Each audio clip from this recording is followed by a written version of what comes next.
So this is the lecture for Module 6, where we finish up Latour's book, Facing Gaia.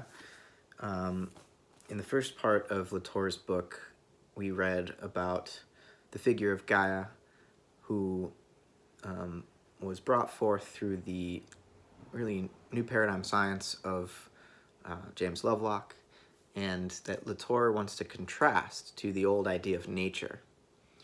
Lovelock's Gaia is not the old nature, and Latour wants to use this new figure of Gaia to convoke or call into existence a new kind of people, not the old modern humans that existed in a society that was opposed to nature and that needed to master nature in order to secure its own freedom, but a new kind of people that he calls earthbound. That rather than thinking of the earth as land that humans own as property, Latour is suggesting that the ecological catastrophe that we're facing as we recognize the epoch within which we exist, the Anthropocene, that in fact there's a turning of the tables now such that the land is coming to own us. We are the property of the earth. We are earthbound. And this is a new form of identity that Latour is asking us to consider adopting. And it's not something that we will necessarily adopt excitedly. It is calling us to respect limits that the modern identity we have inherited has taught us to ignore. Modernity has been predicated upon endless expansion and progression, and as we'll see, Latour believes that there are religious reasons for this, and that modernity, far from being secular, is in fact just another covert form of religion, and dangerous because it is covert, because it doesn't recognize itself as a religion. So he wants to rein in this lust for progress and expansion by welcoming us into a new form of identity, what he calls the people of Gaia, or the earthbound. So in chapter 5, Latour goes over the political philosophy of Thomas Hobbes, and the way that Hobbes tried to call an end, and indeed in some ways succeeded in calling an end to the wars of religion in 17th century Europe by distributing agencies such that the sovereign power was the Leviathan, or the state, and there was an inert material nature governed by fixed laws, and human individuals governed by their own interests and passions, selfishness basically. And the place of religion was restricted to a particular interpretation of the Bible, and that was a personal matter for the most part.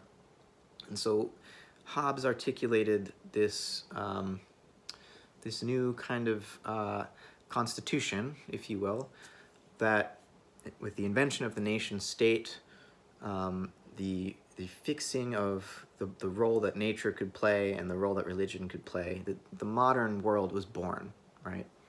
And Latour is suggesting that as we enter the Anthropocene, this setup, this set of definitions of politics, of science, and of religion needs to be totally reimagined. As Latour says, we can no longer indulge in the belief that the question of nature has been resolved, that religion is a thing of the past, that science offers unquestionable certainty, that we know the driving forces agitating humans. Everything is being brought into question now by the Anthropocene, by the ecological catastrophe.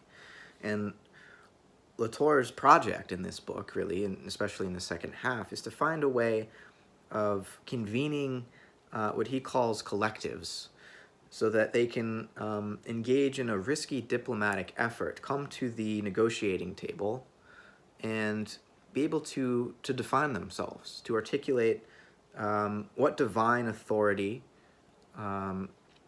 convokes them, what territory they claim as their own, what time they exist within, and what distribution of agency they perceive to be at work in the world.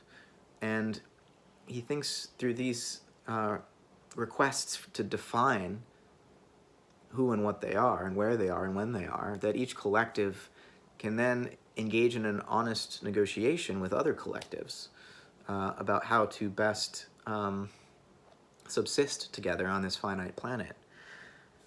So he refers to what he calls cosmograms, which is another term for a cosmology, and he's trying to get us out of this old regime of one nature with many cultures so that we can inhabit a pluriverse, accepting that each collective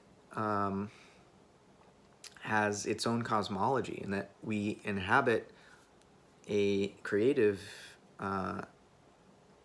situation in which there are a plurality of perspectives and no outside arbiter, no neutral judge who could arbitrate these perspectives, that there's only us, only our differences, engaged in processes of negotiation where in many ways we're entangled.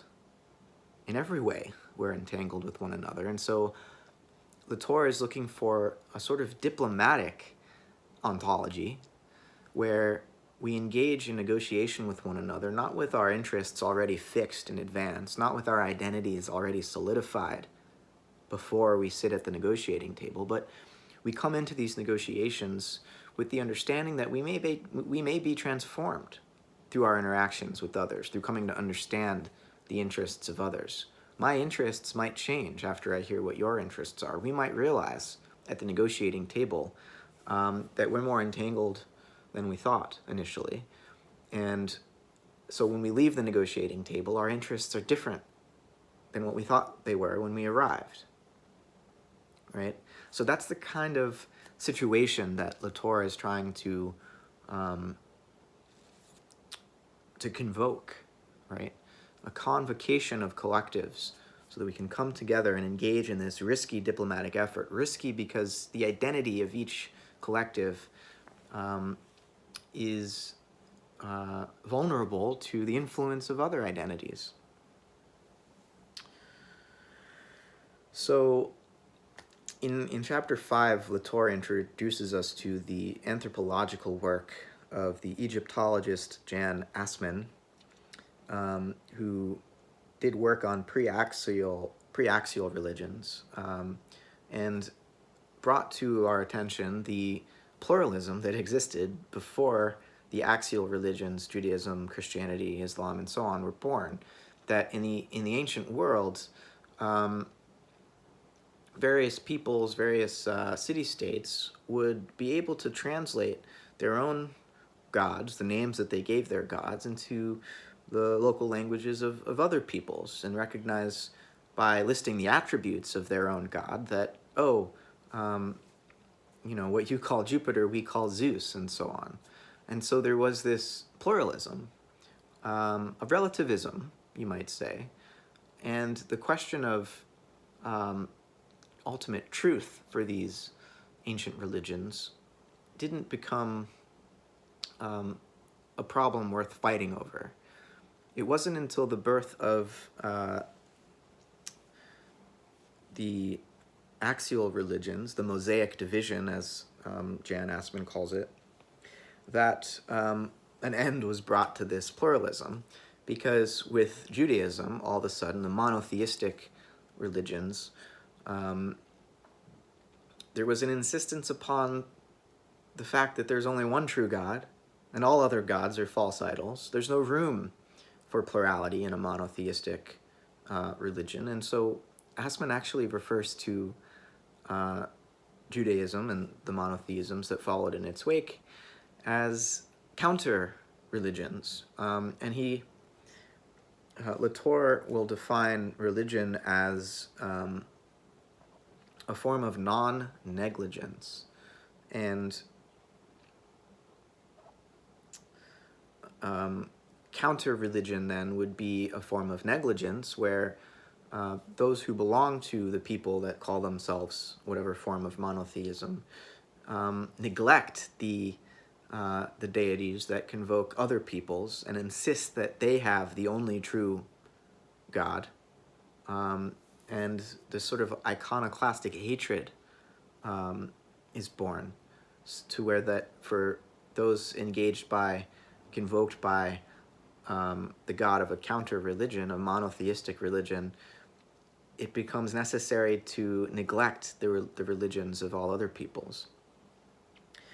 And Latour points out the way that these axial religions, these new monotheisms, and this form of counter-religion where all of a sudden truth and falsity becomes a big deal, and the relativist pluralism of the ancient world is no longer palatable, that this new axial formation is still present with us in the modern period, and that modernity, far from being secular, is in fact the inheritor of this axial counter-religion, this counter-religious impulse. Instead of talking about one true God, moderns talk about one true nature, and all the other false cultures that attempt to dress up what is ultimately just nature with their unique sets of rituals and practices and beliefs. So moderns deny this inheritance, right? They claim to be secular, but Latour points out that moderns, in refusing to honestly define themselves and situate themselves, end up making it impossible to negotiate, impossible to engage in a diplomatic negotiation, because moderns refuse to specify their territory. They refuse to acknowledge the supreme authority that guides them. They refuse to acknowledge what epoch they live in. And they really don't acknowledge in a straightforward way how they distribute agency. There's a sort of fragmentation in the modern mind, and so Latour will describe this dissociation of modern people, or as he calls them, the people of nature, where somehow, right, there are two sides to the modern worldview, where nature is, on the one hand, described as external, as unified, as inanimate. Science's decrees about nature are understood to be indisputable, and the people of this nature are thought to be universal. They're everywhere, and its epoch is all time. Right? The laws that science discovers, the physical laws, are eternal. They don't come to exist during a certain time. They're set in place eternally. But on the other hand, these same modern people of nature recognize the way that science and the facts that it discovers about nature are discovered inside of sophisticated networks and institutions with their technological instrumentation and so on. So nature is internal, and nature is multiple. Every few days, it seems that there's a new special science being born, investigating another nook or cranny of the natural world.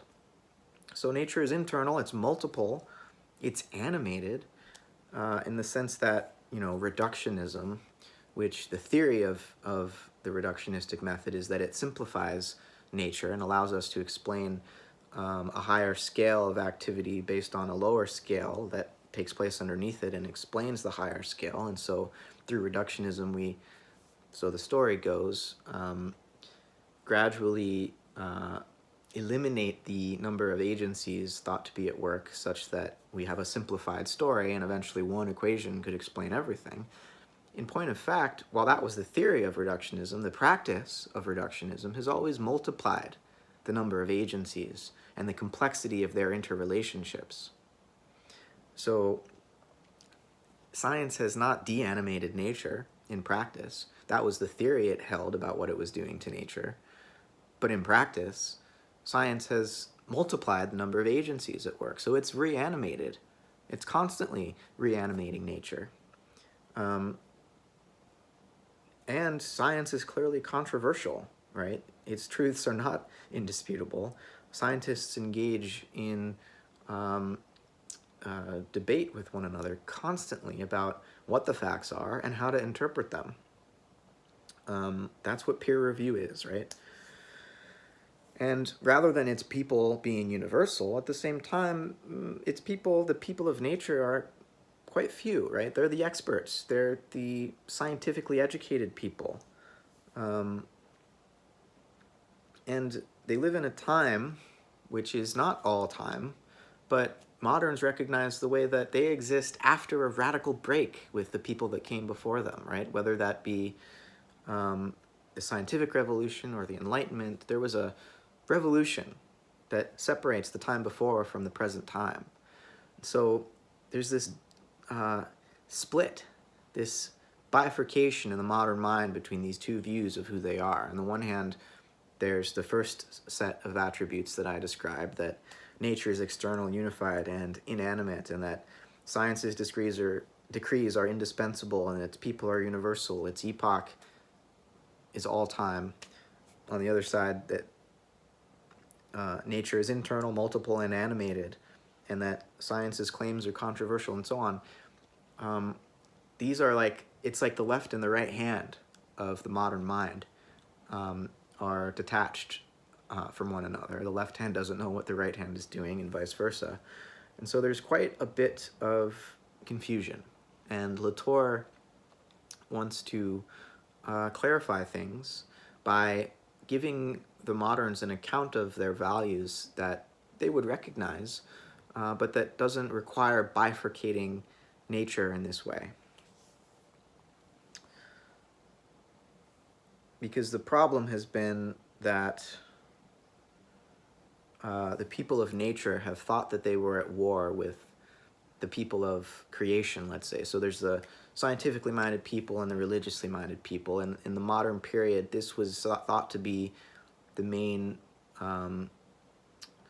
point of contention, right?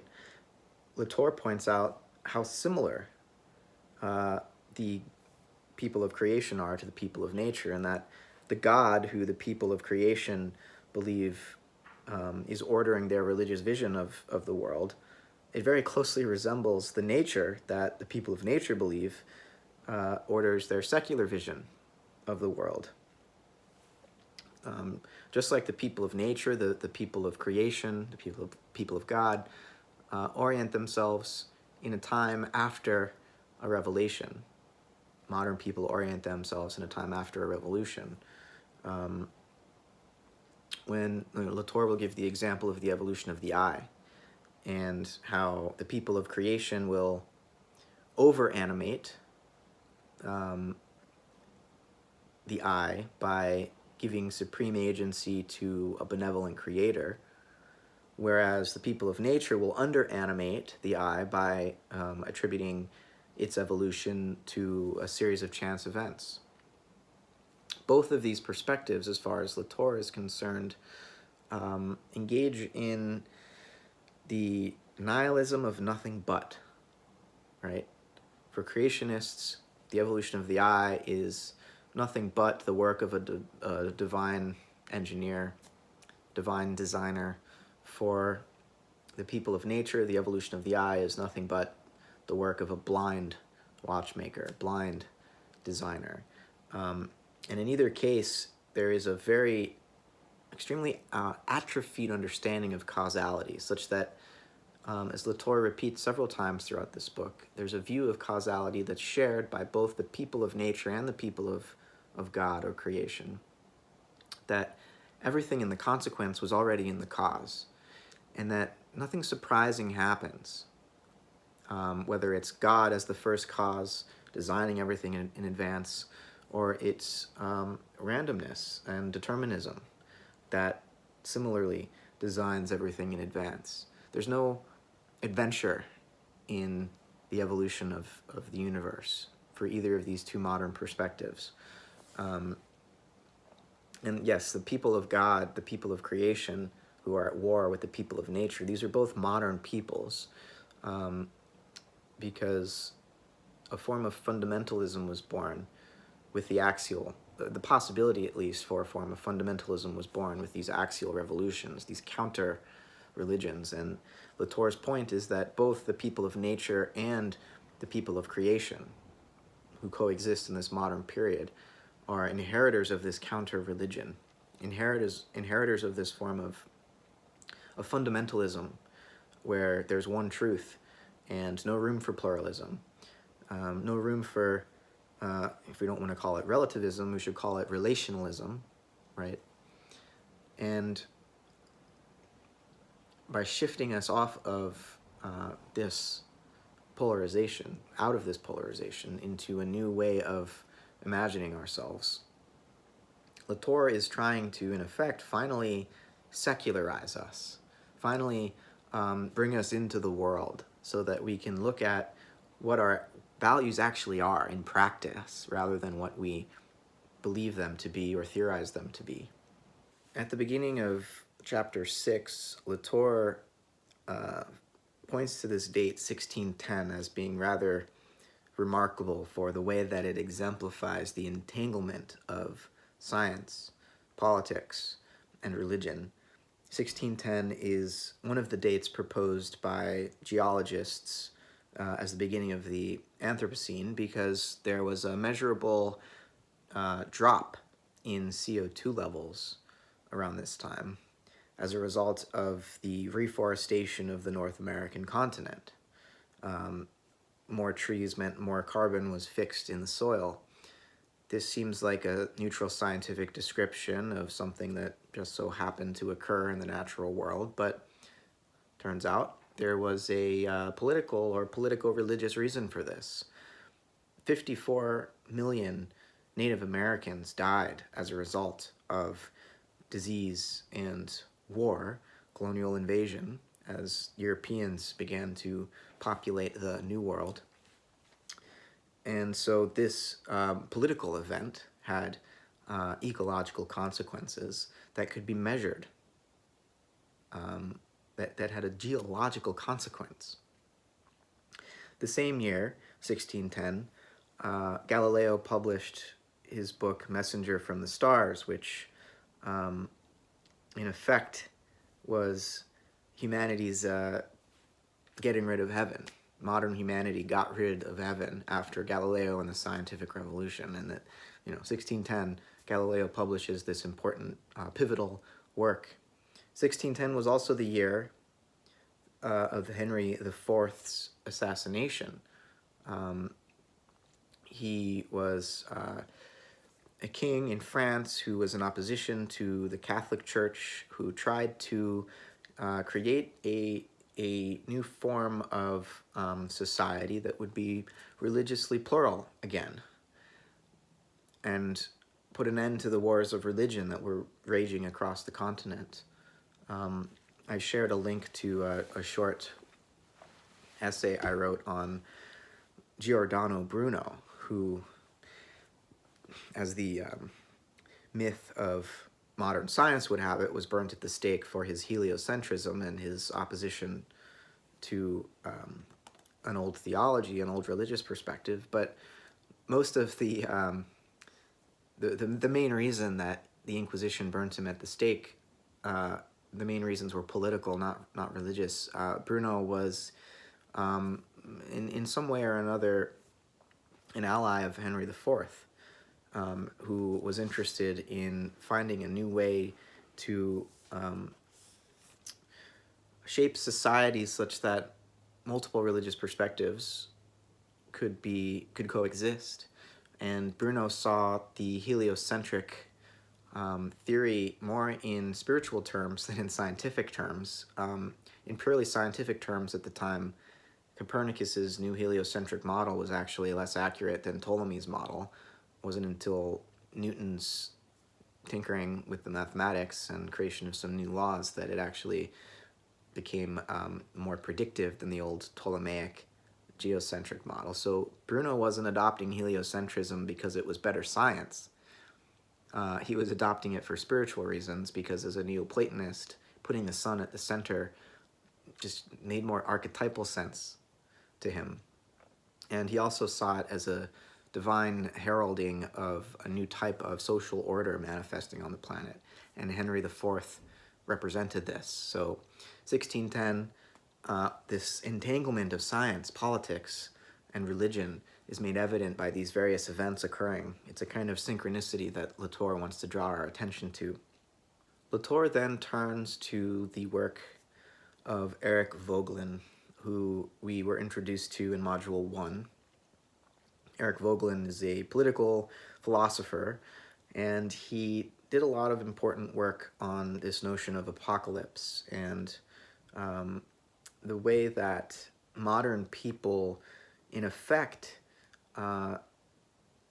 recreated a form of Gnosticism by interpreting the apocalypse in an overly literal way, interpreting the end of the world in an overly literal way, as though it actually brought an end to time and history. Moderns believed that they had arrived at the end time, and that in putting an end to history, by finding the one true way that people ought to live and the one true way that nature ought to be understood, that in effect nothing new could occur after that point. Vogelin looks at the history of this mistake, this literalization of the notion of apocalypse, and he points to a Christian monk, Joachim de Flore, who articulated a historical scheme based on three different times, three different orders of time: the time of the Father, which was the Old Testament; the time of the Son, which was the New Testament; and the time of the Spirit, where for De Flore, this was a time to come, but it was ambiguous as to when it would actually arrive. And what Vogelin argues actually occurred is that this notion of the time of the Spirit would be one wherein heaven would be accomplished here on earth. And gradually, monks, people of the church, shifted their project from one of shepherding souls to heaven to instead take on a more political vector, so that the divine ideal realized in heaven became a project, a program to be realized here and now, right, by militant seekers after a kind of earthly utopia. And this form of utopianism has been quite destructive, murderous even, because as Plato recognized, and as St. Augustine also recognized, Augustine talked about a city of God and a city of earth, a city of humans, and didn't conflate the two. Similarly, when we looked at the Republic in Module 1, right, Socrates recognized that this ideal city would help guide each of us in our soul life to realize the ideal, but that it could never be realized in point of fact in our actual political lives, because the earthly realm is too messy, it's too complex. And to try to force the ideal, to try to enforce the ideal upon the real, would amount to a kind of totalitarianism. And some misinterpreters of Plato thought that that's what Plato was suggesting in the Republic, but of course a deeper, more sensitive reading of what Plato was up to shows that he wasn't a totalitarian at all. Similarly, Augustine recognized this need to distinguish the ideal heavenly realm from the real earthly realm and our political negotiations here. But after Joachim de Flore and his notion of this coming kingdom of spirit in the future, religion became conflated with politics. And the idea was, oh no, we can realize heaven on earth. And modernity, in a sense, is an attempt to transform the world so that the ideal can be realized. So as Vogelin puts it, modern people immanentized heaven and while we claim to be secular as we modern people, in fact, if you look at the structure rather than the content of our belief system, we've replaced God with nature, we've replaced prayer with technology, but we still are trying to achieve immortality, to escape the carnal existence as beings of mud, humus. If you look at the Immortality Project of Ray Kurzweil, etc., this Gnostic urge to escape our finite embodiment and exist in the infinite, interconnected realm of cyberspace, this is it's faux secularism, right? Fake secularism. It's the same old religious fundamentalism with a different set of names attached to the ideals that we're seeking after. So there's a shift which occurred within the Western imagination around the time of Joachim de Flore, away from Plato and Augustine's idealism and the acceptance of the physical world's incompleteness, to the modern world's certainty that completion could be realized here on Earth. And by immanentizing heaven, we in fact, as Latour puts it, modern people made Earth inaccessible, right? Because we've misplaced concreteness. We've imagined that nature is a set of deterministic laws that through the application of certain incontestable scientific knowledge we could come to master and control. That view of what the Earth is as the idea of nature has made the actual Earth inaccessible to modern people, and thus we've gone about destroying it in a very short period of time. So this modern neo-Gnosticism, you might refer to it as, has transformed faith, which is a form of uncertainty, into the certainty of scientific knowledge, right? So in the modern period, religion comes to model itself on science, seeking after certain truth. This is where fundamentalism comes from. Latour's goal is to move us away from this modern form of Gnosticism and its immanentization of heaven to what he refers to as a terrestrialization. So away from immanentization, the misplaced concreteness of modern Gnosticism, towards a Gaian form of consciousness, of terrestrialization, bring us back down to earth, put us back in touch and make us sensitive to the strange loops that guide the entangled Gaian community. So we have to repoliticize ecology, which means, as I discussed earlier, that we need to introduce ourselves to one another again. Each collective needs to, is diplomatically obligated to reintroduce itself as a situated people with specific cosmograms, specific cosmologies, that we exist in this place at this time with these interests, with this divine authority that's convoking us. And in redefining and reintroducing ourselves in this way, we can begin to determine what's worth fighting for. We need to recognize our friends and our enemies. And in the modern period, we pretended not to be in a state of total war with one another by pretending that nature could be the arbiter, the neutral party who could bring an end to our political disputes. And while that was the theory we held out hope for, in practice, it never worked that way. And the climate crisis, the climate controversy is really bringing that home. Latour turns to Carl Schmitt, the Nazi jurist and political philosopher, because he thinks that the poison we are faced with is so intense, so deadly, that we need a homeopathic dose of this Nazi thinker, Carl Schmitt, in order to help us avoid and to cure us of the potential of our moment to devolve into a true state of total war.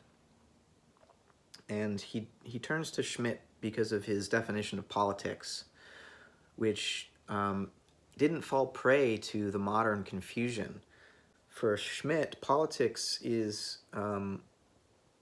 it's a war against enemies, and it's the practice of distinguishing between friends and enemies.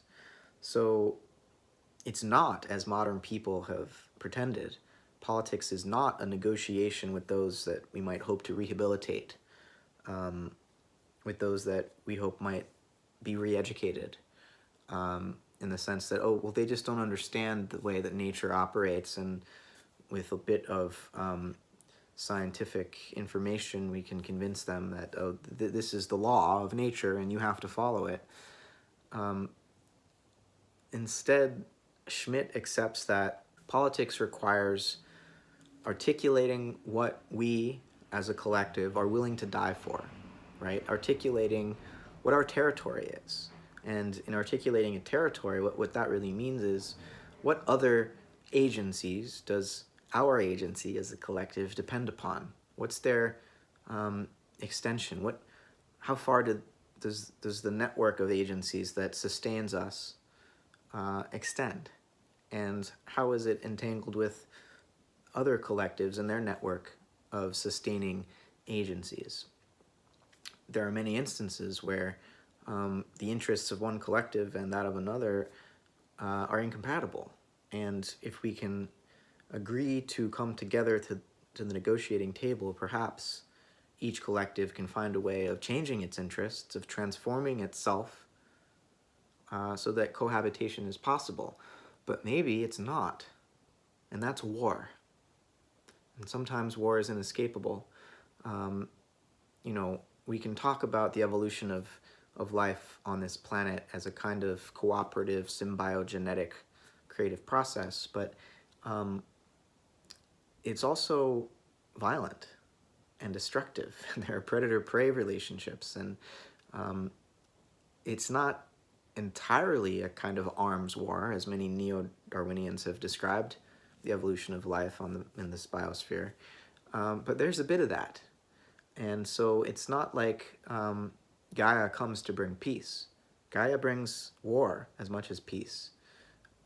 And Latour, in a sense, is asking us to accept a state of war so that we could realize a more durable peace, rather than, as moderns have, pretending that we're at peace because we have this nature with its laws to adjudicate all of our political disputes, whereas in the meantime constantly engaging in these police actions pretending to re-educate people. Latour says that's nonsense. We've been at war. Let's accept that we're at war and come to the negotiating table with a more accurate sense of what our territories are, of what we're committed to and what we're willing to die for. So Latour is saying, let's declare war for the sake of arriving at a more durable form of peace. Latour also, while he rejects Schmitt's understanding of the politics of exception, where a Führer can arise to unify a people against its enemies, what he does draw from Schmitt is his understanding of space. Schmitt recognized that mapping is more than a kind of disinterested description, as if from nowhere. When a nation or a collective maps the earth, it really means a form of land appropriation. So space is not something that's just given in advance. Space is generated by political actions, by technological instruments. So there are as many spaces as there are political situations and technological networks. So, during the colonial period, when the old maps of the medieval world with Jerusalem at the center were transformed by the discovery of the New World again, the monks had to redraw their maps, and the ability to trace the coastline of North America and South America depended entirely on the colonization of those lands and the extension of scientific and technological networks. So it wasn't as though science was just sort of hovering above the globe, and all of a sudden this new set of continents was discovered and it neutrally described them, it was a militaristic, colonial, political, economic enterprise that allowed for this new mapping to take place. And if that colonial enterprise had failed, then so too would the mapping have failed. So space, contrary to the way that Descartes had imagined a neutral expanse that can be measured from a God's eye point of view, space is something that needs to be constructed and maintained.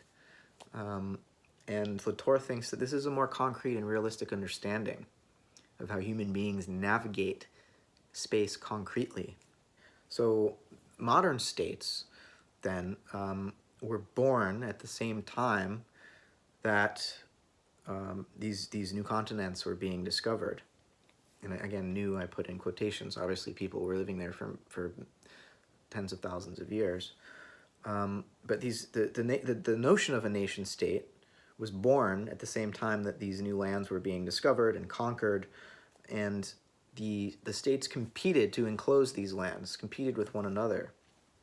But now there is no more new land to diminish the rivalry of the states, and there's no more nature for the states to master, and so we're at an impasse. We're at an impasse such that we need a new diplomatic method, a new way of making peace without having to rely on a neutral third-party arbiter, nature, right? Now, modern people could not be convened, would not agree to be convened by this new mode of diplomacy, because they can't situate themselves. They're constitutionally incapable of situating themselves in the present. Latour describes modern people as both turned towards the past, which they reject out of horror and run from, and also simultaneously turned toward a utopian future, which never actually finally arrives, but in another sense has always already arrived. So moderns are completely confused, right? They think they live at the end of history, or that the future is just about to arrive when technology and rationality will order everything, society and nature. And on the other hand, they're constantly dreadfully afraid of falling back into the past with all of its superstitious religious beliefs and its ignorance. So we need to find a way of getting over that modern way of viewing things, accepting our limitations, situating ourselves in a time and place, so that we can, again, enter negotiation with other collectives, discover what our mutual interests might be willing to be transformed by one another. We're at war, where the humans still living in the Holocene, the modern humans, are at war with the Gaians, or the earthbound, who are living in the Anthropocene. And again, the reason we're at war is because there's no neutral arbiter, there's no set of rules we could apply to both sides in this war that would adjudicate the dispute. The only way to adjudicate the dispute is through a risky negotiation, a risky diplomatic effort. Ultimately, Latour thinks that Schmitt remains too anthropocentric, and that's not the only problem he has with Schmitt, obviously, but one of the problems is that Schmitt's only willing to grant humans the capacity to turn part of the Earth's surface into the force field of a particular order. Latour says that what Gaia theory shows us is that there are many, many forms of non-human agency that can turn part of Earth's surface into the force field of a particular order, and that human agents have to enter into negotiation with these non-humans in order to cohabitate, to generate force fields wherein our differences can coexist, right? And perhaps our differences can allow for every party to flourish. That's what a vibrant, healthy ecosystem is all about. It's not about everyone being the same and agreeing to abide by the same rules necessarily. It's about a finding a process of creative exchange such that my waste product is food for you and your waste product is food for me, right? Latour will, at the end of chapter 7, talk about how it is no longer possible in the age of the Anthropocene to gaze at nature and experience the sublime, to gaze at a mountain range, to gaze at a waterfall, the sunrise or the sunset. The night sky perhaps remains one form of sublimity that we can participate in. But in terms of experiences of the sublime in regard to the power and the magnitude of the earth, in the Anthropocene, that experience is no longer afforded to us. Instead, Latour turns the tables and suggests that from now on, everything else is gazing at us. This inversion is significant in the context of the aesthetic ontology that we've been unpacking throughout this semester. You'll recall that Kant made this notion of the sublime really central to his aesthetics and to his understanding of the human being's relationship to nature, in that for Kant, the sublime is what happens when the human soul, situated within nature, observes something that whose magnitude so far exceeds our own power as the power of our own bodies, and yet at the same time, as we feel overwhelmed by the physical power of nature, we recognize our moral superiority over it, right? So the infinitude of stars in the night sky overwhelms us with its expanse and its mystery, but at the same time it recenters us in ourselves, because we recognize that we are the observers of all of that, and that somehow all of that is encompassed within the human soul. And there's a kind of moral superiority that is born out of this sense of physical overwhelm.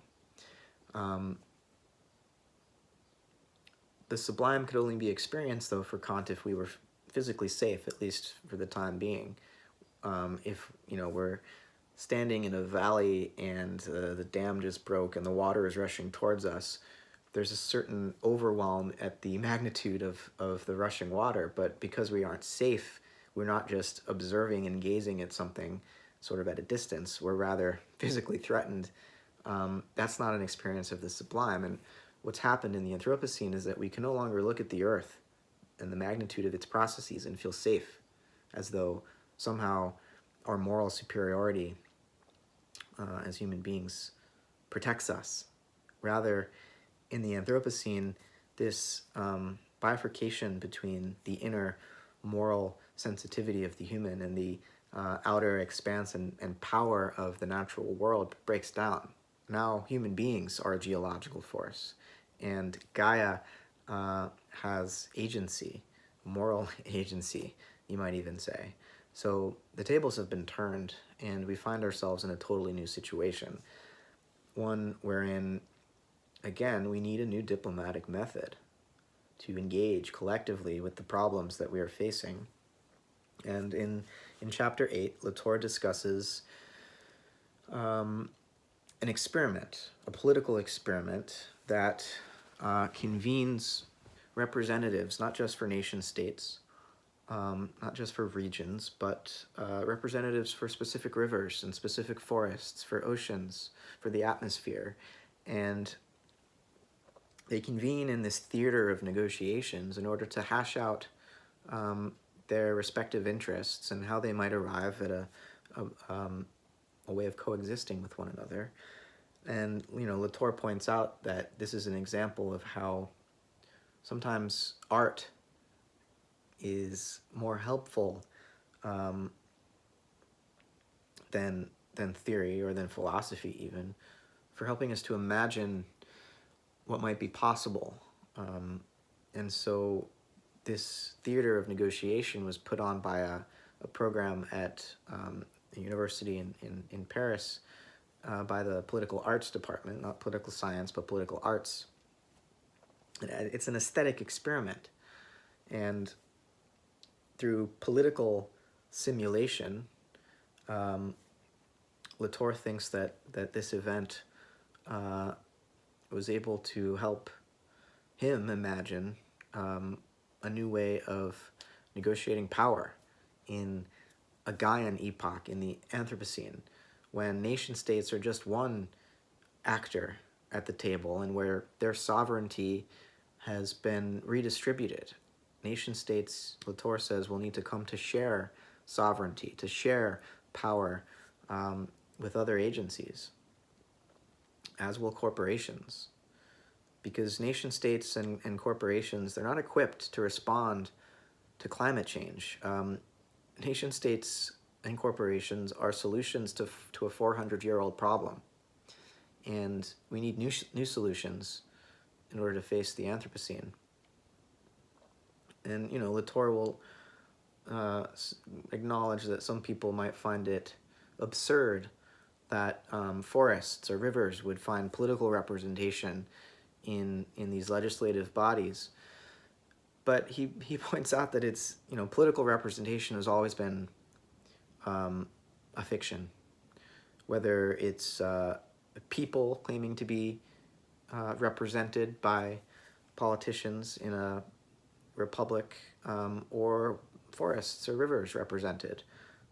There's a fictional force operative in politics, and we have to acknowledge that representation is always tentative. It's a sort of poetic gesture, but why can't human beings speak on behalf of non-humans? Human beings, lawyers, speak on behalf of corporations, non-human people, all the time. Latour says, "The time is past when humans spoke to one another in front of an audience of inert things. If humans speak in articulated language, it is because the world is articulated as well." That said, Latour thinks it's very important that we don't try to represent Gaia as a unified voice. Gaia is an assemblage of multiple agencies.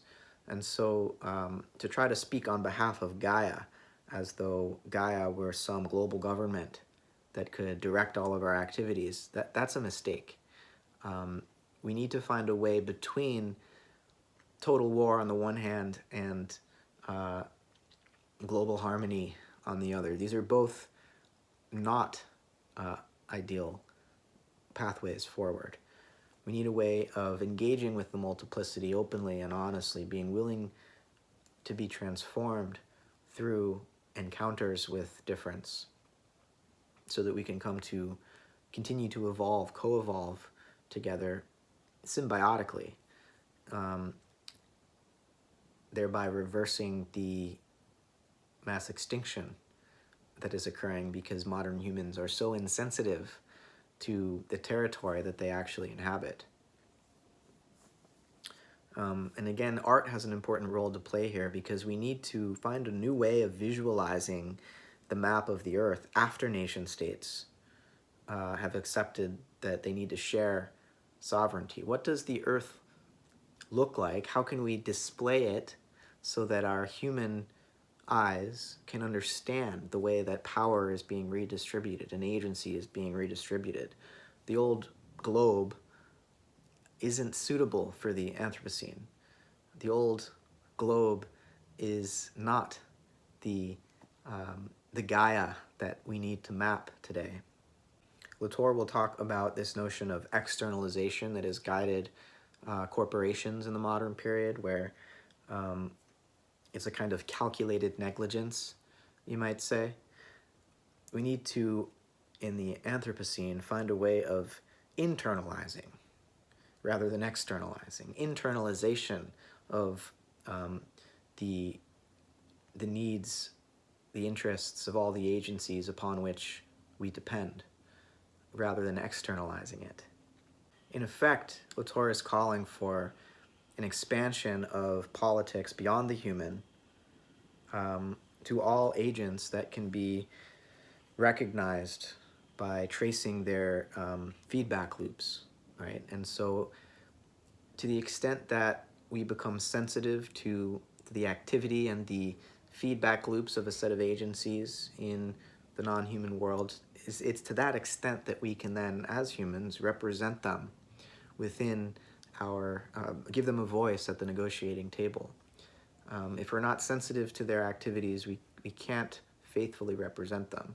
So it's not that Latour is trying to finally unmix science, religion, and politics. He's trying to allow them to interact in a way that is coherent and that is explicit, so that we need science, the sensitivity of science's instruments and its robust processes of knowledge construction, in order to bring the processes of these other agents, these non-human agents, into the political realm, so that we can negotiate at the same table as other agencies, some of whom will be human. Latour will end his book by pointing to one of my favorite lines in Romans chapter 8, verse 22, where Paul writes that the earth or creation is groaning as in the pains of childbirth. And Latour points out that the trope of creation, a religious way of talking about the cosmos, is close to what he means by Gaia, especially in the sense that Paul points to it here, where there's a sense of incompletion to the creation, and that humans are called to participate in composing the creation, and that we have a significant role to play in the composition of an as yet incomplete creative process. And finally, Latour analogizes our situation to that of medieval Europeans when explorers found new continents. We have to redraw our maps, right? And hopefully this time do so in a way that is sensitive to and that recognizes the agencies that are present there, that are present here on this planet. It's no longer that the world is expanding before us, as it was for the colonizing Europeans. It's not a matter of expansion, but of intensification. The world is a more intense place, and we are called to recognize the finitude of our agency, the relationality and the embeddedness and the situatedness of our human agency, of our knowledge, of our politics, of our forms of worship. So I hope Latour has challenged you and has maybe pointed out some things that you were taking for granted that you didn't realize might be preventing a fully ecological mutation from emerging in the midst of your still perhaps modern outlook, your modern consciousness. So yeah, I look forward to engaging in discussion with all of you about this complex set of arguments that Latour unfolds, but it's a set of arguments that I think, once we understand what he's trying to do, really helps to clarify the perilous situation that we're in and points out various avenues towards a more hopeful future.